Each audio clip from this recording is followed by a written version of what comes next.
नमस्कार सगळ्यांना. Secret love भाग 3. आरवच्या केबिनमधून बाहेर आल्यावर अनन्या अक्षरशः तिच्या खुर्चीवर कोसळली. तिने डोळे मिटून घेतले आणि एक दीर्घ श्वास घेतला. सकाळपासून तिच्यावर जो मानसिक ताण आला होता तो आता कुठेतरी कमी होत होता. तिने पाहिलं चॅलेंज यशस्वीपणे पूर्ण केलं होतं. त्या मिस्टर अक्रू देसाईच्या चेहऱ्यावरचा उतरलेला रंग तिला स्पष्ट दिसत होता. तर असं आहे. तुम्ही मला कमी समजता. हो ना मिस्टर देसाई. आता बघा ही अनन्या गुप्ता तुमची काय हालत करते ते. It's just a beginning. Picture तो अभी बाकी है मेरे दोस्त. ती स्वतःशीच बोलत होती. तिने पाण्याची बाटली तोंडाला लावली आणि घटाघटा पाणी प्याले. रेकॉर्ड रूम मधल्या धुळीमुळे तिचा घसा कोरडा पडला होता. तिने एकदा स्वतःच्या कपड्यांकडे बघितलं. स्काय ब्लू कलरच्या ड्रेसवर काळे डाग पडले होते. तिने पर्समधून ओले टिश्यू काढले आणि चेहरा हात स्वच्छ केले. शी, काय अवस्था झालीये माझी त्या हिटलरमुळे. पण काही हरकत नाही. येदा अच्छे है. तिला सर्फ एक्सेलची जाहिरात आठवली आणि ती खुदकून हसली. तेवढ्यात आदित्य तिच्या डेस्कपाशी आला. त्याच्या चेहऱ्यावर आश्चर्य आणि कौतुकाचे भाव होते. Ananya, I can't believe it. तू हे केलंस एका तासात? इम्पॉसिबल. मग एवढं का मोठं काम होतं ते? अनन्याने खांदे उडवत सहजपणे म्हटलं. जणू काही तिने काहीच केलं नाहीये. मोठं काम नव्हतं. अरे ते काम म्हणजे शिक्षा होती. सरांना जेव्हा कोणाला मुद्दाम त्रास द्यायचा असतो ना तेव्हा ते त्या रेकॉर्ड रूम मध्ये पाठवतात. आजपर्यंत कोणीही ते काम वेळेत पूर्ण करू शकलं नाही. लोक 2-2 दिवस लावतात आणि तू तर कमालच केलीस. आदित्य भरभरून बोलत होता. हे ऐकून अनन्याला अजूनच बरं वाटलं. म्हणजे तो मुद्दाम असं करतो. हो, हा तर त्याचा आवडता खेळ आहे. नवीन जॉईन झालेल्या लोकांना टॉर्चर करण्याचा. पण तू पहिली आहेस जिने त्याची विकेट उडवली आज. सरांचा चेहरा बघण्यासारखा झाला होता. मी बाहेरून बघत होतो. काय सीन था बॉस. आदित्यने फिल्मी स्टाईलमध्ये म्हटलं. अनन्याला हसू आवरलं नाही. थँक्स आदित्य. तू मला खूप मदत केलीस. मी काहीच नाही केलं. जे काही केलं ते तुझ्या हिमतीवर आणि हुशारीवर केलंस. मानलं तुला. छोटी पॅकेट बडा धमाका आहेस तू. त्यांचं हे बोलणं ऐकून अनन्याने खूप छान वाटलं. या नवीन ऑफिसमध्ये कोणीतरी होतं जे तिचं कौतुक करत होतं, जे तिच्या बाजूने होतं. ते दोघे बोलत होते तेवढ्यात अनन्याच्या डेस्कवर इंटरकॉम पुन्हा वाजला. स्क्रीनवर एडी आरव देसाई असं नाव फ्लॅश होत होतं. ते नाव बघताच अनन्याच्या पोटात पुन्हा गोळा आला. आदित्यने तिला ऑल द बेस्टचा इशारा केला आणि तो आपल्या जागेवर जाऊन बसला. अनन्याने थरथरत्या हाताने फोन उचलला. Yes sir. एक ब्लॅक कॉफी विदाउट शुगर. माझ्या कॅबिनमध्ये आत्ताच्या आत्ता. पलीकडून हुकूम आला आणि फोन कट झाला. त्याने साधं प्लीज म्हणण्याचीही तसदी घेतली नव्हती.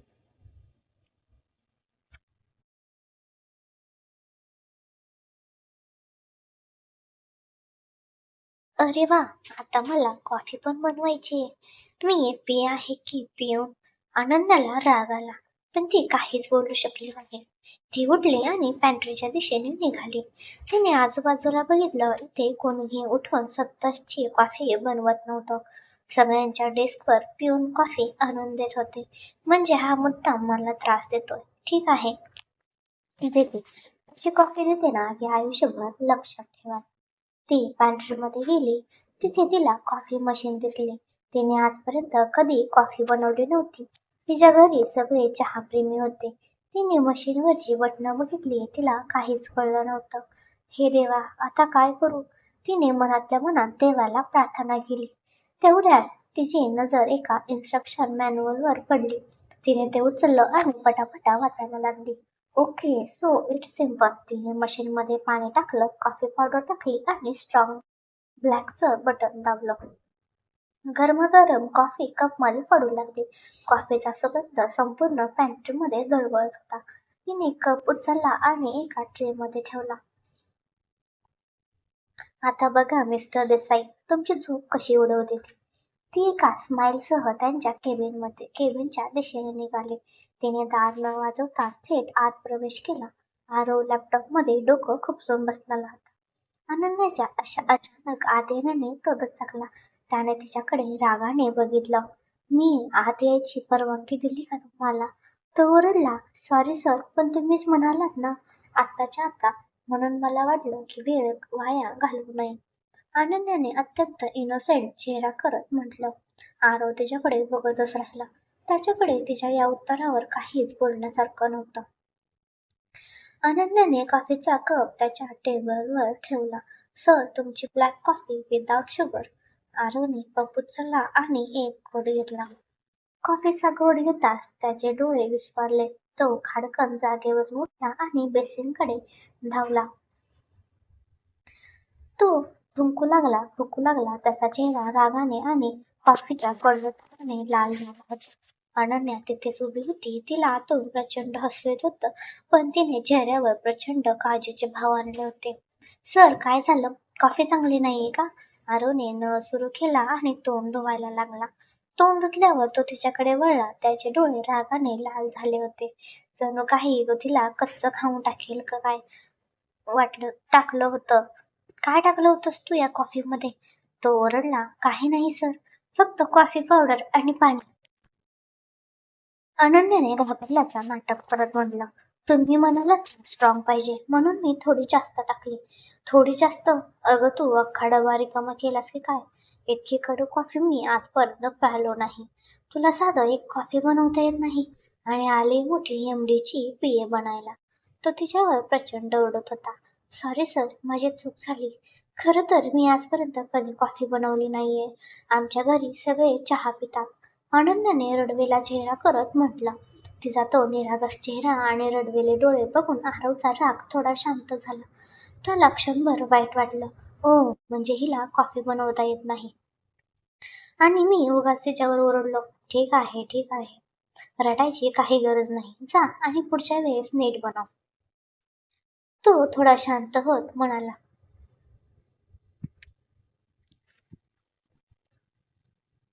नाही सर, मी ना आता नाही बनवणारच नाही.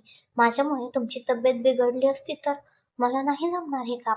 तुम्ही प्लीज आदित्यला सांगा कॉफी बनवायला, ती म्हणाली आणि रडत रडतच केविनच्या बाहेर निघून गेली.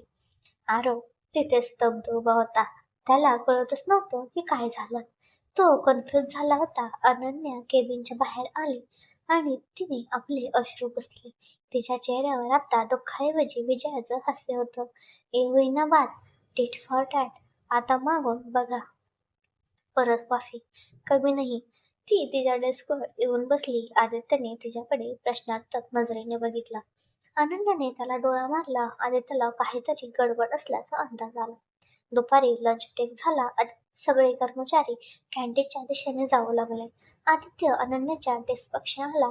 चल लंच करायला. नाही रे, मी डबा आणलाय, अनन्या म्हणाली. अगं, मग इथे एकटी बसून काय करणार? चल कॅन्टीनमध्ये, तिथे बसून खाऊ. अनन्याला त्याचा प्रस्ताव आवडला. ती तिचा डबा घेऊन त्याच्यासोबत निघाली. देसाई ग्रुपचं कॅन्टीन एखाद्या 5 स्टार हॉटेलच्या रेस्टॉरंटपेक्षा कमी नव्हतं. अत्यंत स्वच्छ आणि प्रशस्त. तिथे वेगवेगळ्या प्रकारचे फूड काउंटर्स होते. चायनीज, इटालियन, साऊथ इंडियन सगळं काही उपलब्ध होतं. अनन्या आणि आदित्य एका टेबलवर जाऊन बसले. अनन्याने तिचा डबा उघडला. आतमध्ये गरमागरम पोळ्या, बटाट्याची भाजी आणि तोंडी लावायला लोणचं होतं. घरच्या जेवणाचा सुगंध दरवळला. वाव, काय मस्त वास येतोय. घर का खाना होत आहे, आदित्य म्हणाला. त्याने त्यासाठी सँडविच मागवलं होतं. घेणार का थोडं? अनन्याने विचारलं. नक्कीच, आदित्यने लगेच होकार दिला. दोघेही जेवत होते आणि गप्पा मारत होते. अनन्याला आता थोडं रिलॅक्स वाटत होतं. अच्छा, आदित्य, एक विचारू का? अनन्याने थोडं खाऊन झाल्यावर विचारलं. विचार ना, परवानगी कशाला मागतेस? तुझा बॉस म्हणजे आपले बॉस मिस्टर देसाई ते असेच आहेत का नेहमी, की आजच त्यांचा मूड खराब आहे? हे ऐकून आदित्य हसला. मूड खराब? अगं, हा तर त्यांचा नॉर्मल मूड आहे. तू अजून त्यांचा खराब मूड बघितलाय कुठे? ज्या दिवशी त्यांचा खराब मूड मूड खराब असतो ना, त्या दिवशी ऑफिसमध्ये पान पण हलत नाही. सगळेजण देवाचं नाव घेत असतात की आजची पिढा टळू दे. बापरे, इतके डेंजर आहेत ते. पण का? म्हणजे ते असे का वागतात? त्यांच्या आयुष्यात काही प्रॉब्लेम आहे का? अनन्याला उत्सुकता वाटत होती. आदित्य थोडा गंभीर झाला.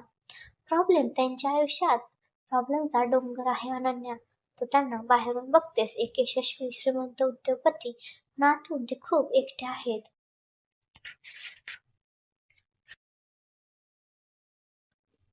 लहानपणीच त्यांचे आई वडील एक कार अपघातात गेले. आजोबांनी त्यांना वाढवलं पण 2 वर्षापूर्वी तेही गेले.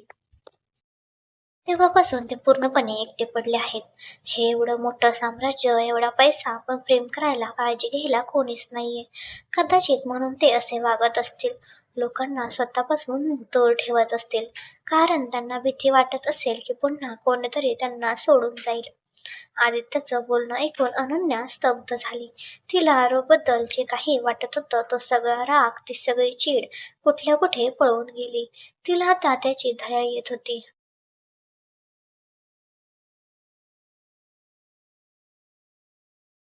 अरे रे रे बिचारा, म्हणून हा इतका खडूस वागतो. आतून तो किती दुःखी असेल. तिला स्वतःच्या वागण्याची लाज वाटली. तिने सकाळी कॉफीच्या बाबतीत जे केलं ते तिला आठवलं. हे तुला कसं माहीत? अनन्याने विचारलं. मी गेल्या 5 वर्षापासून त्यांच्यासोबत काम करतोय. मी त्यांना खूप जवळून बघितलंय. ते वरून कितीही कठोर असले तरी आतून तसे नाहीयेत. एकदा एका ऑफिस बॉयच्या आईची तब्येत सिरियस होती. त्याला पैशाची खूप गरज होती. त्याने सरांना विचारलं. सरांनी त्याच्या तोंडावर त्याला नाही म्हटलं आणि नंतर गुपचूप त्याच्या घरी हॉस्पिटलचं पूर्ण बिल भरून आले. कोणाला काही कळू न देता. हे ऐकून तर अनन्याच्या डोळ्यात पाणी झालं.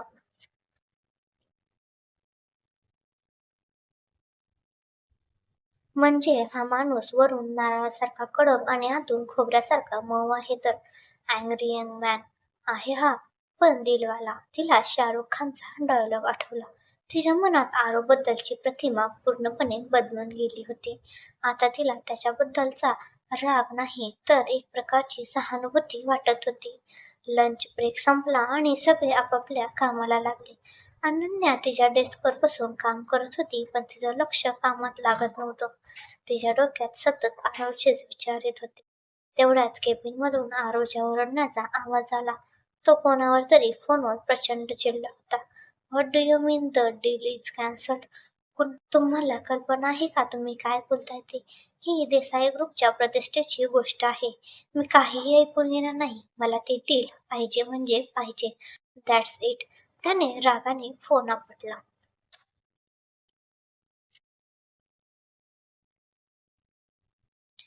थोड्या वेळाने त्याने इंटरकॉमवरून अनन्याला आत बोलवलं.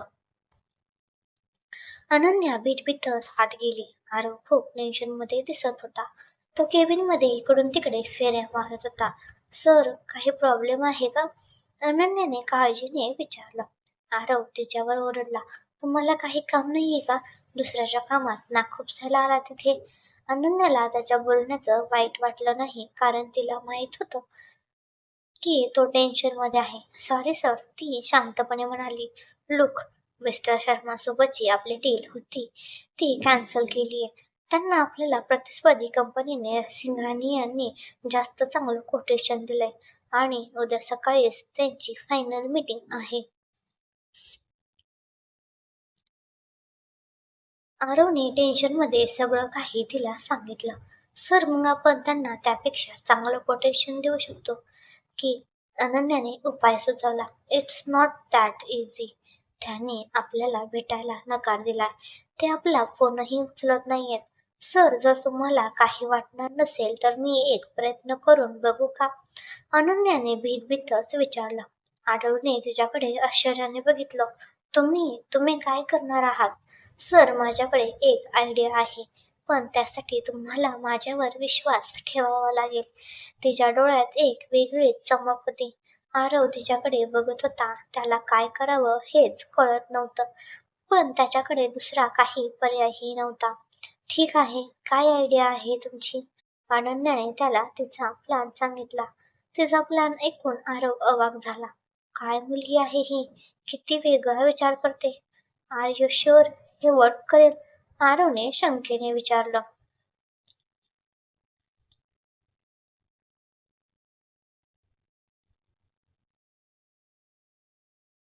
तर कोशिश करने वालों की कभी हार नहीं होती. आपण प्रयत्न तर करून बघू शकतो. आरवला तिचा आत्मविश्वास आवडला. Okay, done. पण लक्षात ठेवा, जर काही गडबड झाली तर त्याचे परिणाम भोगायला तयार राहा. त्याने धमकीवजा इशारा दिला. डोंट वरी सर, मी सगळं सांभाळून गेली, अनन्या म्हणाली आणि बाहेर आली. तिने लगेच कामाला सुरुवात केली. तिने एक नवीन प्रेझेंटेशन बनवलं. त्यात तिने फक्त आकडेवारी नाही तर इमोशन्सना पण जागा दिली. तिने देसाई ग्रुपची परंपरा, त्यांचे व्हॅल्यूज या सगळ्या गोष्टी हायलाईट केल्या. संध्याकाळ झाली, ऑफिस सुटायची वेळ झाली. सगळे कर्मचारी घरी निघाले, पण अनन्या आणि आरव अजूनही ऑफिसमध्येच होते. ते दोघे मिळून त्या प्रेझेंटेशनला फायनल टच देत होते. कामाच्या नादात दोघांनाही वेळेचं भान राहिलं नव्हतं. रात्रीचे 9 वाजले होते. आय थिंक आता हे परफेक्ट आहे, अनन्या लॅपटॉप बंद करत म्हणाली. आरवने फक्त एवढंच उत्तर दिलं. पण त्याच्या चेहऱ्यावर समाधानाचे भाव होते. त्याला तिचं काम खूप आवडलं होतं. सर, खूप भूक लागली, अनन्या अचानक म्हणाली. आरवने तिच्याकडे बघितलं. तिला आठवलं की तिने दुपारच्या जेवणानंतर काहीच खाल्लं नव्हतं. मी काहीतरी ऑर्डर करतो, तो म्हणाला. नको, बाहेरचं खाऊन कंटाळा आलाय. माझ्या डब्यात अजून 2 पोळ्या आणि भाजी आहे, खाणार का? तिने खूप सहजपणे विचारलं. आरवला आश्चर्य वाटलं. आजपर्यंत त्याला कोणी असं जेवणासाठी विचारलं नव्हतं. तो सहसा कोणासोबत जेवत नसे. तो नाही म्हणणार होता, पण अनन्याच्या चेहऱ्यावरचे निरागस भाव बघून त्याला नाही म्हणवलं नाही. ओके, तो हळूच म्हणाला. अनन्याने तिचा डबा उघडला. तिने एका प्लेटमध्ये पोळी आणि भाजी काढली आणि त्याच्या पुढे ठेवली. तुमच्यासाठी चमचा आणू का? नाही, मी हाताने खाईन, तो म्हणाला आणि त्याने पोळीचा पहिला घास मोडला. तो घास तोंडात टाकताच त्याचे डोळे चमकले. वाव, खूपच टेस्टी आहे. त्याच्या तोंडून नकळतपणे कौतुकाचे शब्द बाहेर पडले. अनन्याला खूप आनंद झाला. आईने बनवली, ती खूप हसून म्हणाली. त्या रात्री त्या शांत ऑफिसमध्ये त्या दोघांची एकत्र बसून जेवण केलं. आजूबाजूला खूप शांतता होती, पण त्या दोघांच्या मनात विचारांचं वादळ सुरू होतं. ते एकमेकांशी जास्त बोलत नव्हते, पण नजरेतून खूप काही बोलत होते. जेवण झाल्यावर आरव उठला. चला, मी तुम्हाला घरी सोडतो. नको सर, मी जाईन टॅक्सीने. अनन्याला संकोच वाटत होता. इतक्या रात्री एकटं जाणं सेफ नाहीये, मी सोडतो. इट्स अन ऑर्डर, तो म्हणाला. अनन्याला नाही म्हणता आलं नाही. ती शांतपणे त्याच्यासोबत निघाली. पार्किंग लॉटमध्ये त्यांच्या ब्लॅक मर्सिडीज उभी होती. त्याने तिच्यासाठी दार उघडलं. अनन्याला हे सगळं एखाद्या स्वप्नासारखं वाटत होतं. जो माणूस सकाळी तिच्याशी धड बोलत पण नव्हता, तो आता तिच्यासाठी गाडीचं दार उघडत होता. गाडीत बसल्यावर दोघांच्या मध्येही शांतता होती. रेडिओवर एक जुनं रोमॅन्टिक गाणं लागलं होतं. घर कुठे आहे तुमचं? आरवने शांतता भंग करत विचारलं. अनन्याने त्याला पत्ता सांगितला. थोड्या वेळाने अनन्याच्या घरासमोर गाडी थांबली. Thank you sir for the lift, Ananya उतरत म्हणाली. इट्स ओके, तो म्हणाला. आणि हो, उद्याच्या मीटिंगसाठी ऑल द बेस्ट. त्याच्या तोंडून ऑल द बेस्ट ऐकून अनन्याला खूप आश्चर्य वाटलं आणि आनंदही झाला. थँक्यू सर, ती हसून म्हणाली आणि घराच्या दिशेने निघाली. आरव ती दिसेनाशी होईपर्यंत तिच्याकडे बघत राहिला. आजचा दिवस त्याच्यासाठी खूप वेगळा होता. आज त्याला पहिल्यांदा कोणीतरी वेगळं भेटलं होतं, जे त्याला घाबरत नव्हतं, जे त्यांना चांगलं चॅलेंज करत होतं आणि तरीही त्यांची केअर करत होतं. अनन्या घरी आली तर आई बाबा तिची वाट बघत होते. किती उशीर आणू, आणि फोन पण उचलत नव्हतीस, आईने काळजीने म्हणाली. अनन्याने त्यांना ऑफिसमधल्या कामाबद्दल सांगितलं, पण आरवसोबत जेवल्याचं आणि त्याने घरी सोडल्याचं सांगितलं नाही. तिला माहीत होतं की ते ऐकून ते अजून प्रश्न विचारतील. ती तिच्या रूममध्ये गेली आणि बेडवर पडली. ती खूप थकली होती, पण तिच्या डोळ्यासमोरून आरवचा चेहरा जात नव्हता. आज तिने त्याचा एक वेगळंच रूप बघितलं होतं. एक असा आरव जो कठोर होता पण हळवा सुद्धा होता. जो गर्विष्ठ होता पण कुठेतरी एकटा होता. काय आहे हा माणूस नक्की? एक कोड आहे ज्याला सोडवणं तितकं सोपं नाहीये. ती विचार करत कधी झोपी गेली हे तिचं तिलाच कळलं नाही. तुम्हाला हा भाग कसा वाटला कमेंट करून नक्की सांगा आणि चॅनलला लाईक सबस्क्राईब करायला विसरू नका.